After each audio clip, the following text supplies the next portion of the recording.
সর্বশেষ সংবাদে সবাইকে স্বাগতম। ৫৩ বছরেও প্রত্যাশা অনুযায়ী প্রতিফলন ঘটেনি বললেন ভিপি নূর।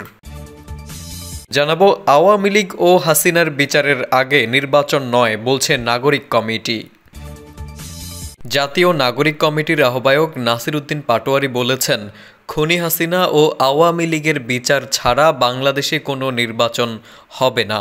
আগামীতে যারা এই বিচারের আগে নির্বাচনের পায়তারা করবে, আমরা তাদের জাতীয় শত্রু ও বেঈমান হিসেবে ধরে নেব।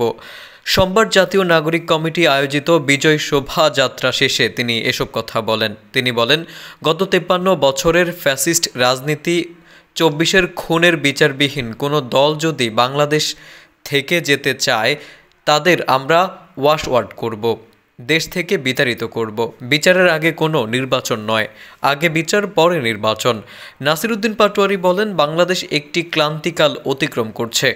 বাংলাদেশের জনগণের ধৈর্যের বাঁধ ভেঙে যাচ্ছে। আমরা যখন দেখতে পাচ্ছি আমাদের সামনে হিন্দুত্ববাদী আগ্রাসন প্রতিনিয়ত বাংলাদেশের সার্বভৌমত্বের উপর আঘাত করে যাচ্ছে, হিন্দুত্ববাদ ও দিল্লির অ্যাটেনশন গত ৫৩ বছরে মুজিববাদী ফ্যাসিবাদী সরকার বাংলাদেশের মানুষের গুম খুনের জন্য দায়ী ছিল, ৯০-এর গণ অভ্যুত্থানের শহীদদের জন্য দায়ী ছিল, ৭১ সালের বাংলাদেশকে একটি ভিন্ন খাতে প্রবাহিত করার জন্য দায়ী ছিল। কিন্তু বাংলাদেশের তরুণ যুবক সমাজ ২০২৪ সাল দেখিয়ে দিয়েছে, যুবকরা কখনো ঘুমাতে পারে না। আগামীতে বাংলাদেশে যত আক্রমণ আসুক, যুবকরা রক্ত দিয়ে আক্রমণ প্রতিহত করবে। বাংলাদেশের সামনে দুটি শত্রু আছে উল্লেখ করে তিনি বলেন, একটি হচ্ছে দিল্লির এক্সটেনশন মুজিববাদী শত্রু এবং অপরটি দিল্লির হিন্দুত্ববাদী শত্রু।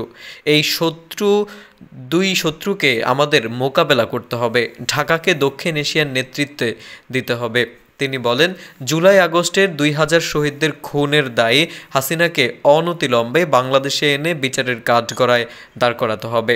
সেই সঙ্গে আজকে আমরা শপথ নিতে চাই, আগামীতে বাংলাদেশে আওয়ামী লীগ পুনর্গঠন হতে দেব না, মুজিববাদ পুনর্বাসন হতে দেব না, চাঁদাবাজি টেন্ডারবাজি পুনর্বাসন হতে দেব না, বাংলাদেশে আর কোনো বিদেশি তাবেদারি প্রতিষ্ঠা করতে দেব না।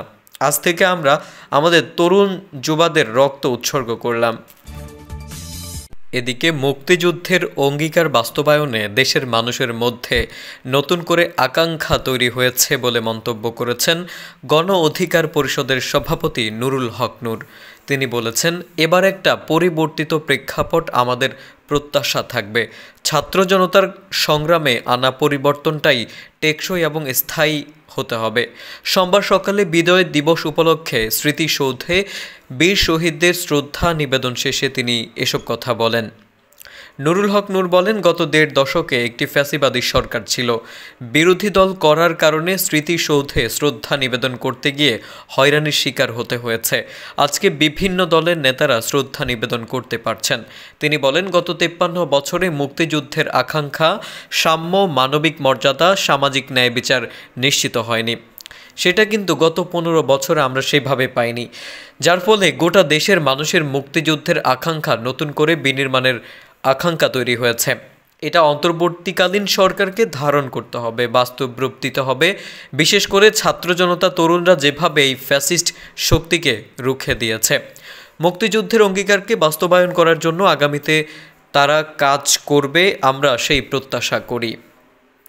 নুরুল হক নূর বলেন, আপনারা জানেন যে নির্বাচন এবং সংস্কার নিয়ে বিভিন্ন দলের মতামত আছে, কিন্তু আমার মনে হয় আমরা যদি আজকের এই দিনে মুক্তিযোদ্ধাদের স্মরণ করি, এদেশের কৃষক, শ্রমিক, সাধারণ মানুষ কেন জীবন দিয়েছে, তারা একটা বৈষম্যহীন গণতান্ত্রিক একটা ইনক্লুসিভ সমাজ চেয়েছিল। রাজনৈতিক দলগুলো কিন্তু বিভিন্ন সময়ে এটি আসলে বাস্তবায়ন করেনি নানা কারণে। বাংলাদেশ লেবার পার্টির চেয়ারম্যান মোস্তাফিজুর রহমান বলেন, ১৯৭১ সালে মুক্তিযুদ্ধের মধ্যে দিয়ে আমরা একটি স্বাধীন দেশ পেয়েছি।